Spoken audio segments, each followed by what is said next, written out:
नमस्कार मु जानकी पाणिग्राही आज आलोचना करवा यही पलाश फूल उपरे।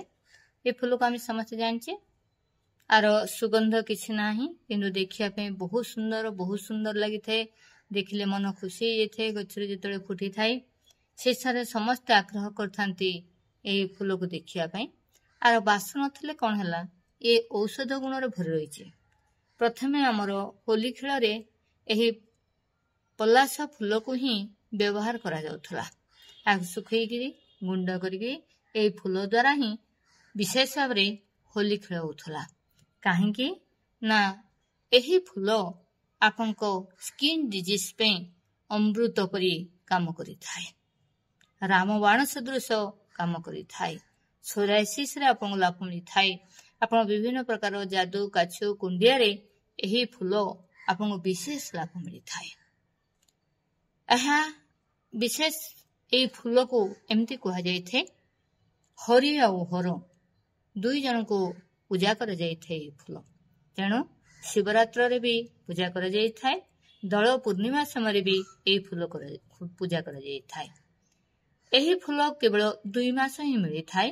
यही फाल्गुन और चैत्र बसंत ऋतु ही यही फूलर सौंदर्यता वृद्धि पाई थाए। ये फूल केवल आपको लाभ मिल ताहा नुह। यही फूल सहित यही गछर पत्र यही गछर फल मंजी यही गछर आपण छाली भी आपण को लाभ मिली थाए। यह आपण बात रोग को दूर करी थाए। चर्म रोग चर्म स्किन डिजीज जहाँ कह जाउछि विभिन्न प्रकार चर्म रोग को ठीक करी थाए। से फलर मंजी आपणकर पेट भितर जिते आपण विभिन्न प्रकार पोक थाए दसी पोक कुर्मी ये सब जाक आपणकर नष्ट करी थाए। ता सहित सही मंजी फल कामवर्धक ही थाए। तेणु जो मानक से समस्या रही सही मंजी को आनी गुंड करी आपण ताको पानी रे भिजेई मिश्री सहित नियमित भाव किछि दिन खाती ताहले से उद्दीपना को वृद्धि करी थाए आउ आपण समस्या को दूर करी थाए। ता सहित आपण ज्वर रे लाभ मिली थाए। शास्त्र मत अनुसार आपण ये फूल आपण घर शांति प्रदान करी थाए सौंदर्य को वृद्धि करी थाए आपण वैभव को वृद्धि करी थाए लक्ष्मी आसी थाए घर शांति आसी थाए बोली कह जाई थाए। तेणु शुक्रवार दिन जदि फूल पूजा करती ताहले आपण घरे धन वैभव आसवा सहित घरे शांति आए।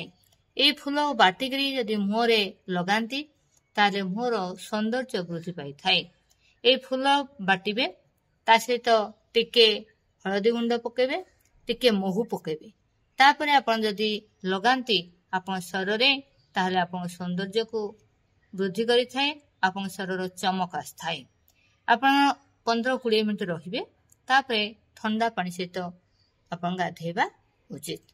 ए फूल को आपण जदि पकेकरी रखिकी से पानी जदि गाधांती गरम देरे आपण को लू आसी न थाए। आपण गरम रो जो प्रवाह रोजे आपण शरीर रे ताहा आपण कमी जाई थाए। ता सहित आपण बाळ को जो मन को बाळ झड़ुची आजिकल बहुत बड़ समस्या प्राय अधिकांश व्यक्तिकर बाळ झड़ी थाए ना से नारी हो किंबा पुरुष हो। ये बाळ झड़िया समस्या आजिकल अधिकांश व्यक्ति को से बाळ झड़िबारु आपको रक्षा मिली थाए। सेही बाळ रे नियमित भाव में किछि दिन फूल आ पत्र को जदि बाटिके लगाती ताहले आपको बाळ झड़ी न थाए किंबा गुंड जदि रखिसेंती ताक फुटे जदि पानी आपनकर मुंड धुवंती ताहले आपनकर बाळ झड़ी न थाए। ये बात आ पित्त को शांत करी थाए आपन कफ को आ आपन पित्त को आपन शांत करी थाए। डायबिटीज को नियंत्रण करी थाए। आपन डायबिटीज जदि होचे ताल ताको नियंत्रण कर थाए। विशेष भाव में से मंजी फूल पत्र नियमित भाव में किछि दिन खाती ताहले मूत्र आपण अवरोध जो रही ताहा आपण दूर होई थाए। सोराइसिस रे काम मिली थाए। गर्भा अटके रखी थाए गर्भ विरोध यही मंजी भी होई थाए।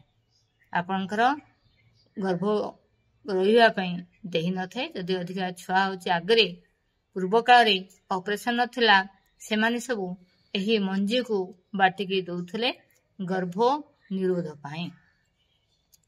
1 ଚାମଚ ଲେଖା ଖାଇବା ଦ୍ୱାରା ଡାଇବେଟିସ୍ ଆପଣ ଫୁଲକୁ ଚୂର୍ଣ୍ଣ କରି ରଖିପାରିବେ। ଫୁଲ ତ 2 ମାସ ମିଳୁଛି।